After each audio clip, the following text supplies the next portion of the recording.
TVI செய்திகள் டொரண்டோவிலிருந்து B. Vigneswaran. வணக்கம். இலங்கையின் வடபகுதியில் 30 ஆண்டு காலமாக நீடித்த சிவில் யுத்தத்தை அடுத்து அங்கு உள்ளூராட்சி தேர்தல் வாக்களிப்பு நாளை சனிக்கிழமை இடம்பெறுகிறது.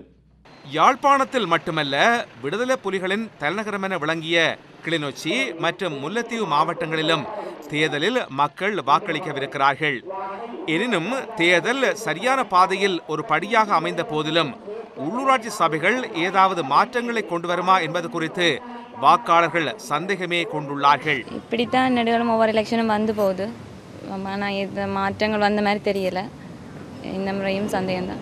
நீலகிரி மாவட்டத்தில் உள்ள இந்திய ராணுவ பயிற்சி நிலையத்தில் இலங்கை ராணுவத்தினருக்கு பயிற்சி அளிக்கப்படுவதை எதிர்த்து இன்று மறியல் போராட்டம் இடம்பெற்றது.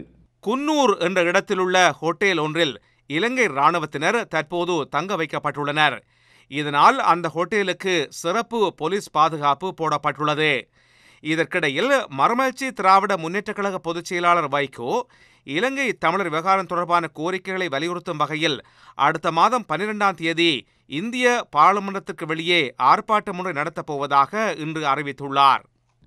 நோர்வேஜிய தலைநகர் ஓஸ்லோவில் இன்று இடம்பெற்ற பாரிய குண்டுவெடிப்பொன்றில் ஆக குறைந்தது 7 பேர் பலியானார்கள்.